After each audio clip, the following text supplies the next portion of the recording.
Sur votre espace de libre expression pour dénoncer tout ce qui ne va pas dans votre localité. Les numéros de téléphone pour nous joindre à 27 20 21 44 48 à 27 20 24 27 87. Monsieur Yeo Moussa, bonjour. Bonjour, maman Rachel. Alors, vous nous appelez d'Assakro, c'était à Bangourou? Ouais, c'était à Bangourou, sous-préfecture d'Aniassué. D'accord. Qu'est-ce qui ne va pas là-bas à Bangourou? Vraiment, ça ne va pas sur la route d'Assakro. D'accord. Pratiquement, ça fait 3 ans. La route d'Assakro, on ne peut pas pratiquer. Mais vraiment, quand tu vois, on a des ponts qui sont cassés. Vraiment, il n'y a pas que les voitures ne peuvent pas passer. Or, pourtant, le village est en train de se développer. Donc, la route est coupée comme ça. Il y a les gens même qui venaient faire le marché. D'ici, ils ont arrêté de venir parce qu'il n'y a pas la route. Et puis, ça est devenu, tout est devenu cher, même on peut rien faire. Donc, vraiment, on demande pardon à l'État de Côte d'Ivoire, Monsieur le Président Alassane Ouattara et M. Biagabina Pascal, le conseil régional. Vraiment, il n'a qu'à retourner, il n'a qu'à regarder un regard sur la Assakro. Vraiment, Assakro, il attend le développement. Mais en tout cas, l'affaire de la route, en tout cas, la route est carrément dégradée, vous nous signalez. Totalement, maman, totalement. D'accord. Je vous confirme qu'en 2021, en 2020 plutôt, la route est coupée, pour la couper en deux. Il y a une femme qui est malade. D'ici, on va le transformer pour arriver au pont là-bas. Ils vont transformer pour arriver à Niassué. Vraiment, la dame est décédée. Ouais, on connaît plutôt les conséquences. Voilà, mais en tout cas, vraiment, même la gendarmerie d'Aniassué peut confirmer ça. Et même qui a fait constat ça, Monsieur Yeo Moussa. Oui, maman. On vous a très très bien compris. Vraiment, ça donc, rappelez-nous l'axe, s'il vous plaît. Moi, le nom, c'est Assakro. D'accord, c'est Assakro, Ouais, Assakro. Donc, c'est la route d'Assakro. Voilà, c'est la route d'Assakro. Vraiment, totalement dégradé. D'accord, on vous a bien compris. Merci, maman. Merci beaucoup et bonne journée. Bonne journée à vous, maman. Direction Medina, c'est à Touba, Soumaoro Tiemoko. Bonjour, maman Rachel. Bonjour, monsieur Soumaoro. Comment allez-vous ce matin? Ça va, il y a quelques jours, là. Donc, maman Rachel. Nous vous écoutons. Ça ne va pas par rapport à la CIE. Ok. Maman Rachel, nous avons un poteau électrique ici qui est accroché à un toit. Je vous dis, maman Rachel, que ça fait plus que 9 mois. Le poteau est accroché sur le toit. Imaginez-vous, maman Rachel. C'est le toit d'une maison? Oui, le toit d'une maison. Et puis, ça n'est même pas caché. Au bord de la route. D'accord. Et puis, on les a interpellés. Ils ont pris des photos. Jusqu'à aujourd'hui, rien n'est fait. Ils attendent que le village brûle avant d'intervenir. En tout cas, on les attend et on les regarde. Parce qu'en cas de quelque chose, ça là, nous avons les témoignages. Et les gens vivent dans cette maison? Les gens vivent dans la maison. Wow. Ils vont faire quoi? Ils vont partir où? Les gens vivent dans la maison. Sur un toit. Si actuellement où je suis là, si j'avais j'allais balancer ça sur les réseaux sociaux. Et tout le monde va regarder. Déjà, M. Soumaoro, vous parlez bien sûr sur la voie officielle de la Côte d'Ivoire, ce que vous dénoncez. Si vos propos sont avérés, c'est vraiment très grave, surtout qu'il y a des personnes qui y vivent. C'est de l'électricité. Le poteau est accroché sur le toit. Mais il faut que les concernés se déplacent carrément pour aller à la compagnie ivoirienne d'électricité. Et puis, si c'est de leur ressort, la compagnie ivoirienne d'électricité trouvera les moyens. Nous avons dénoncé Maman Rachel. Ils ont pris des photos. Et depuis, rien. Voilà. Jusqu'à aujourd'hui, rien n'est fait. Ils attendent qu'on meure. Ils attendent que le village brûle. Peut-être que après ça, ils vont intervenir. Ça ne va pas arriver, Soumaoro. Si vous appelez sur Radio Côte d'Ivoire, c'est que ça ne va pas arriver. Une solution sera rapidement trouvée et on interpelle rapidement les autorités compétentes parce qu'il y a des vies en danger. C'est un danger permanent. Donc voilà ce que je voulais dire à la radio pour que l'État et l'Union nationale soient témoins de ce qui se passe dans mon village, Madina. Voilà, je vous salue. Bonne journée, maman Rachel. Allez, merci beaucoup, monsieur Soumaoro Tiemoko. On vous souhaite une excellente journée. 27 à 20, 21, 44, 48 à 27 à 20, 24, 27, 87. Vous écoutez Radio Côte d'Ivoire, la radio numéro 1 sur l'info et le sport. Monsieur Traoré Clanan. Oui. Bonjour. Madame. Retour en direct sur Radio Côte d'Ivoire. Avant de nous appeler de Tendara. Oui, oui. C'est à couteau. Je voulais intervenir. Il y a un problème. Chaque année, le gouvernement répète ça. se plaignent pour dire que nos produits sont pour aller vendre dans le pays voisin. Ceux-là, ils ne viennent pas vendre. Pourquoi? Ils ne font pas de bons prix, c'est à cause de ça. Pour finir ce problème-là, chaque année, il faut donner bon prix aux paysans. Monsieur Traoré Clanon. Hein? Monsieur Traoré. Oui. Expliquez-nous le problème tranquillement parce qu'on a du mal à vous comprendre. Pardon? Je vous entends, mais je ne vous comprends pas. Alors, expliquez tranquillement pour qu'on puisse, et calmement. J'ai dit. Oui. Hier soir, à la radio, j'ai entendu qu'ils vont faire séminaire pour passer à la 400. Si tu veux pas la communication est exécrable. Hein. Je suis désolé, monsieur Traoré Clanon. Nous sommes obligés d'interrompre cette communication. Si vous voulez bien nous rappeler, nous avons encore du temps. Désolé en tout cas. 27 20 21 44 48 à 27 20 24 27 87.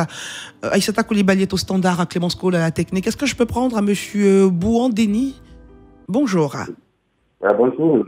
Alors, vous nous appelez de Saint-Fra? Oui, oui. Nous vous écoutons. Bon, je voudrais parler de l'enquête qui n'a jamais de retour.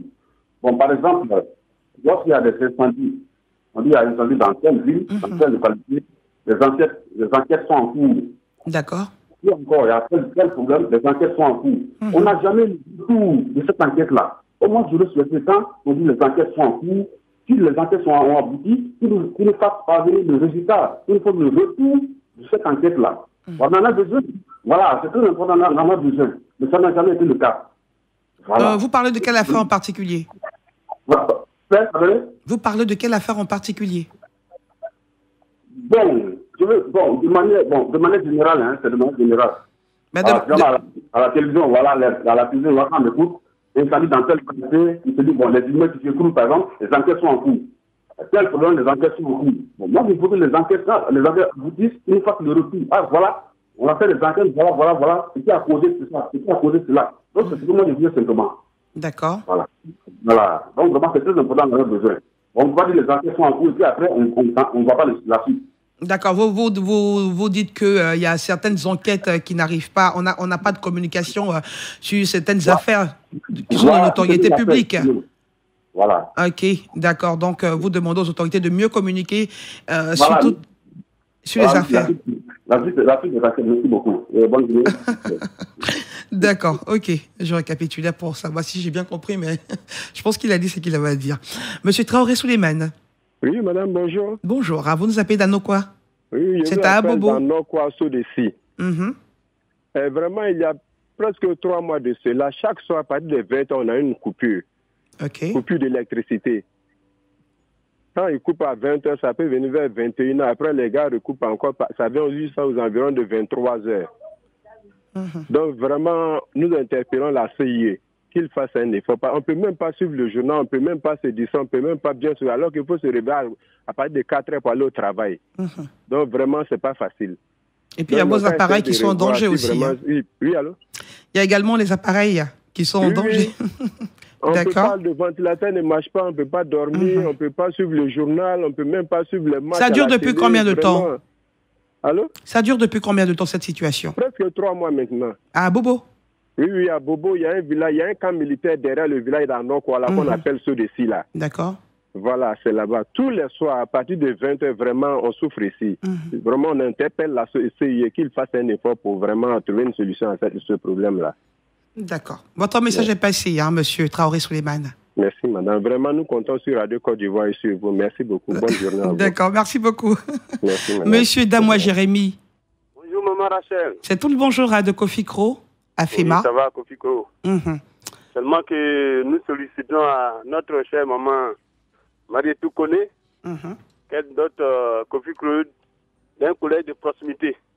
Nous avons vraiment besoin d'un collège de proximité parce que nos enfants sont loin de chez nous et puis l'état de nos routes ne sont pas praticables. Alors vraiment, un collège de proximité à Kofi Kro ferait vraiment l'affaire de la population de Bafia, de Kofi Kro et de Dubi. Ces 3 villages ont besoin d'un collège de proximité. Vraiment. D'accord, et puis ça vous permettra de garder vos enfants juste à côté. Voilà. Merci.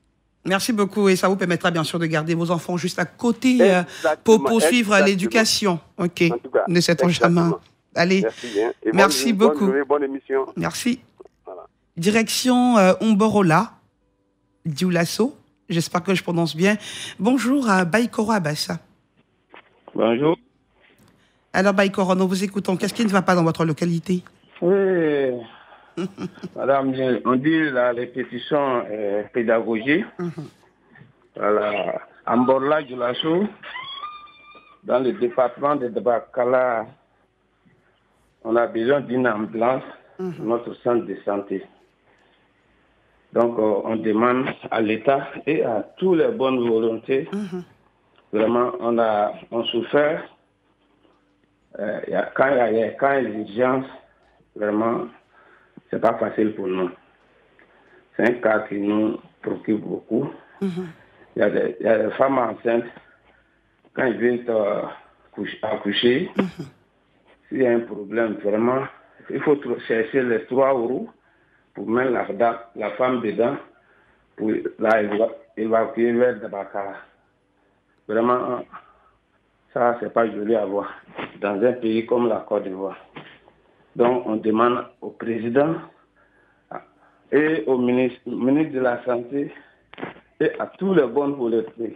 Ils n'ont qu'à nous aider à avoir une ambulance à place. D'accord. Voilà ma demande de ce matin. Vous avez l'air découragé, là. Je vous sens un peu découragé. Oh oui. Non, je ne suis pas découragé. D'accord. Vous me rassurez cas, donc. Ça fait mal en tout cas. Ouais, je vous comprends très bien. Allez. Mon lac de la Chaux est à 6 000 habitants, plus que 6 000 habitants. D'accord. Donc, c'est pas normal pour un gros village qui seconde Dabakala dans tous les départements. Après Dabakala, c'est Morla qu'elle a. D'accord. Voilà. Baïkoro, merci beaucoup. On vous a bien compris. Hein. Merci. Notre dernier intervenant nous appelle de Buyo, M. Nyamia Ngoran. Ouais, bonjour madame. Bonjour, comment allez-vous? Ça va un peu? Moi, je vais très bien, et vous? Ouais, mon cri de cœur, c'est la route de Soubré au V8. Donc la route, quand ils avaient fait là, il y a tellement longtemps, donc je demande un café cacao et puis le ministre, M. Don Bailly, de voir notre route. Sinon, avant-hier, il y a eu accident dessus. La route est dégradée. Quand il pleut là, vraiment, le véhicule ne peut pas nous faire venir. C'est quel axe ça précisément? Allô? C'est quel axe ça précisément? V8. D'accord. Ok. Je vous écoute, M. Nyamia. Merci. D'accord. Merci beaucoup, M. Nyamia Ngoran. Vous êtes notre dernier intervenant, on le sait, hein, dans ce pays, le gouvernement met tout en œuvre pour qu'on ait le bitume un peu partout. Mais vous le savez, la perfection n'est pas de ce monde. Voilà, c'est pourquoi cette lucane existe, bien sûr, pour aider le gouvernement à satisfaire un peu tout le monde. Allez, merci à tous pour votre participation. À demain pour un autre numéro. Radio Côte d'Ivoire, Abidjan, 88.fm.